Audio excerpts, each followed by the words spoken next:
Hey everybody, I hope you're having a good day. I wanted to do a quick little video on denture liners.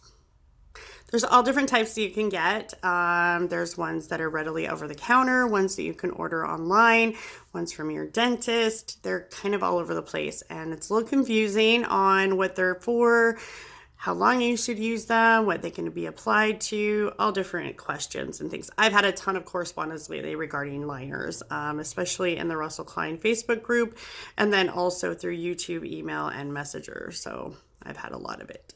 So I figured I would talk about it just real quick.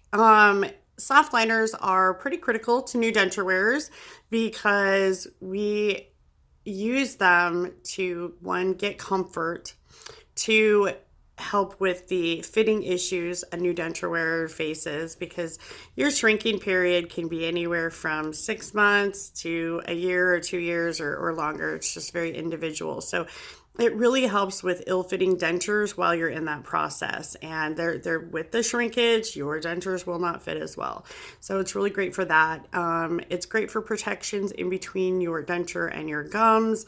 It really helps to just soften things up in there a little bit. It can help with suction and things like that, depending on the denture and the liner. But for Russell Klein Dentures, I just want to say soft liners do not stick to his ultra thins. The Keradent really is so smooth and is such a fine finished product. Nothing really sticks to them. Even if you do rough them up, you get very minimal wear with a soft liner. So I really recommend people, if they're going to get the ultras, that you be 100% healed up and your shrinkage is done. It's better for you because nobody wants frustration that they need soft liners and they can't use them. I have seen one person out of all of the orders that I've seen with Russell Klein manage to get denture fit to work on their ultras. I tried it on my demo ultras that I have from Russell. I gave it the old heave ho. I tried with all the, innovative thinking that I have. I still couldn't get it to work longer than 3 days and it lifted. So I tried all different methods and it just didn't work. I know a ton of other people who just cannot get it to stick no matter what they do with the roughing it up, with all different types of just home remedies. It still doesn't work. And I really am surprised at the person who got it to work. That is fantastic. But I don't want people to set their expectations that they can get it to work, because I think it took this person quite a while to find some sort of solution to get it to work. And not everyone is that crafty at home. So just set your expectations at a reasonable level when it comes to denture fit and the ultras. It's made of keratin. It's different. So the acrylics, a lot of liners stick to the acrylics, and with that, denture fit actually over adhered to my acrylics and I had to sand it out. So I recommend using minimal primer if you're going to use denture fit on your ultra or on your acrylics. It's a great product. I just, for as much as my husband goes through denture liners, it's not cost effective for us. And in all honesty, all denture liners should not stay in for very long. There's bacteria issues and things like that. So you really should be changing it out every 2 weeks or so, just to clean them, oh my gosh, I just forgot the word I was going to say. But you really want to get all the bacteria out. You want to sanitize them and then reapply your denture liner, because it can grow bacteria underneath, especially if there's a seal around that liner. If it's got such a tight bond to the dentures, then there is bacteria that's going to grow under there. And for people who have low immune systems and things like that, it's just not a very good idea. And most liners are meant to be a temporary solution until you can get to your dentist to address the issues that are causing you to have ill-fitting dentures. Now, for denture wearers that are new, it makes sense because you're shrinking, you're healing, you're adjusting. So it's kind of a necessary thing. But for people who've had their dentures for a while and have stopped shrinking and things like that, they need to find more of a permanent solution, unless it's it's good for them to go and spend the money on the liners. That's fine. It's just you want to replace it every couple of weeks just to make sure that bacteria isn't growing in there. And if you're using liners after you've healed up a while and things like that, you just want to make sure that you're not masking another problem with your dentures. So make sure to get advice from your dentist or your prosthodontist or whoever handles your mouth to tell you that it's okay. A lot of those liners say that it's for temporary use until you can see your dentist. So just keep that in mind. But there's all different types of them. Some are a harder material than others. Some are very soft. Some are in the middle. Some are easier to apply. Some taste better than others. Some taste really, really horrible. And some are kind of middle of the road. So it really depends on what you want to use, but I can recommend to people. I use the Reline It for my husband's dentures because it's cheap.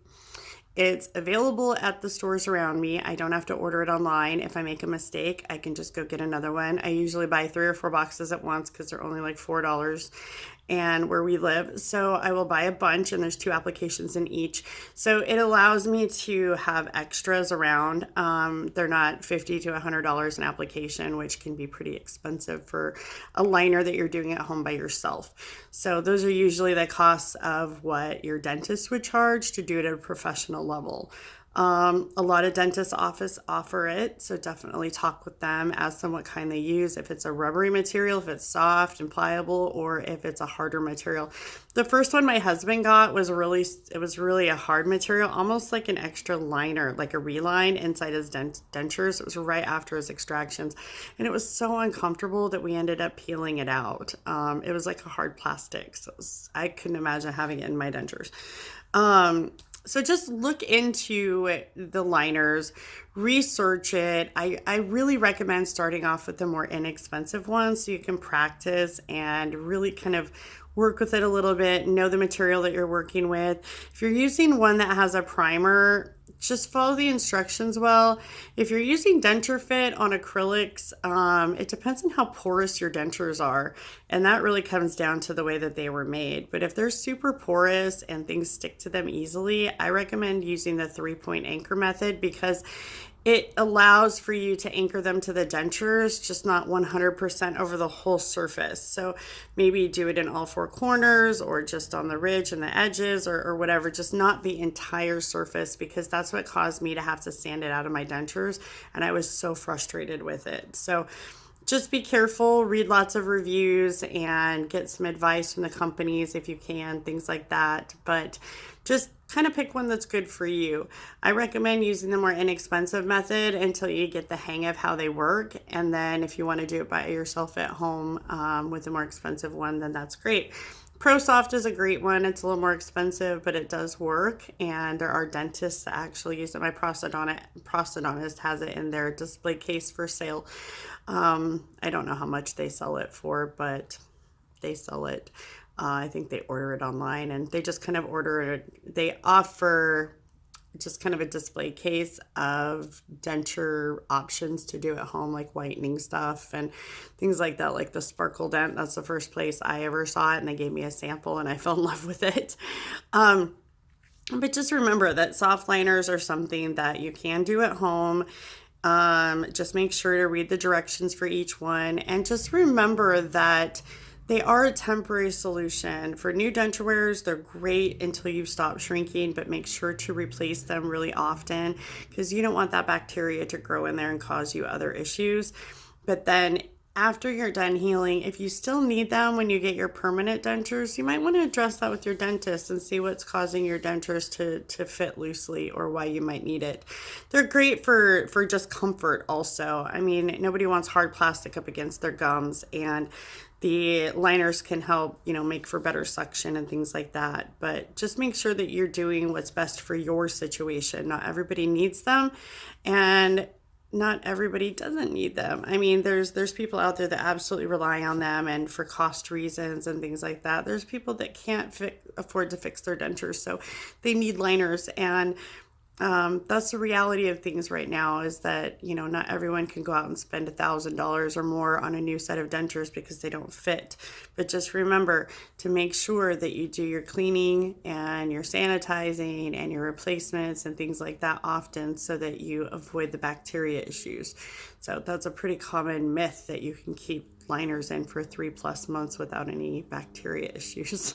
So otherwise, I will be happy to answer questions. I have a video on my channel that gives great instructions for reline it, so check it out.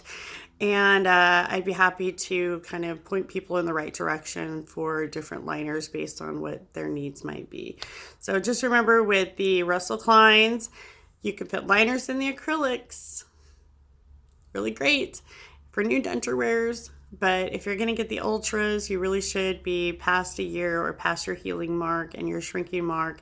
And the liners do not work in the ultras. And I'm super proud of the person that managed to get it to work. But that is one out of hundreds. And I don't know what the secret is yet. I haven't been able to try out their method. But I just I'm not going to order a package of denture fit to try it out. So I don't need it, and I'm good. But I'm super proud of them for figuring out the formula on their own.